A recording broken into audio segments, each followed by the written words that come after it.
Just Dylan Robichaud. Well, we have rain chances every day for the next 7 to 8 days or so. Rain chances are actually relatively marginal Wednesday and Thursday, but check it out.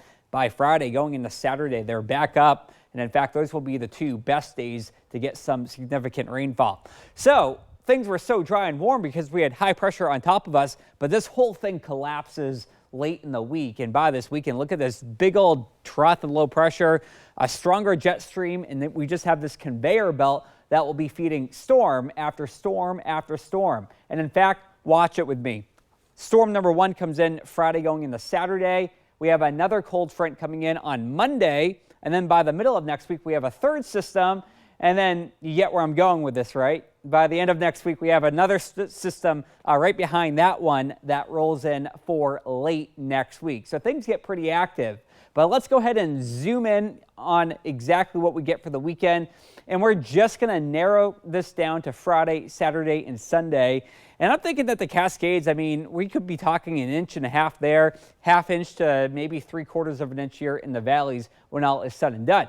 Now, as we're looking at the next 6 to 10 days, you'll notice that across the desert Southwest and really across much of the state of Oregon, we will be sitting above average in terms of rainfall right through the end of the month of March. It was a warm one out there today, above average, but man, nothing compared to the 80 that we felt yesterday in the city of Roseburg. 68 is a lot more seasonable for you guys down there.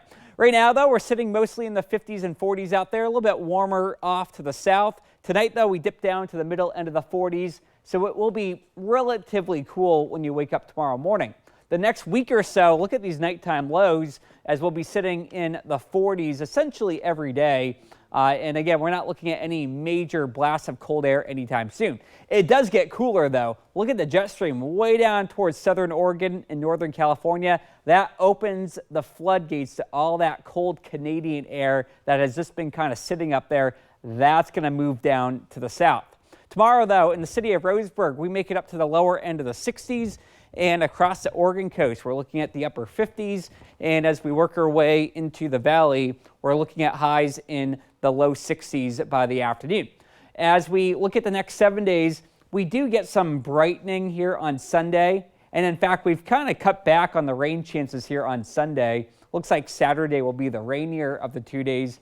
The Umpqua Basin, though, we're talking temperatures mostly in the 50s here, right on through the weekend and going into the start of next week, but not before we have a couple warmer days here. Even Thursday, we're looking at the upper 60s, not too shabby.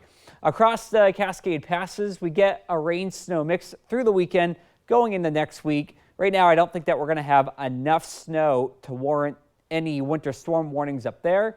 And then as we pause it right here in the valley, we go from the 60s down to the 50s. Looks like if you're trying to get outside, Sunday is probably the drier of the 2 weekend days.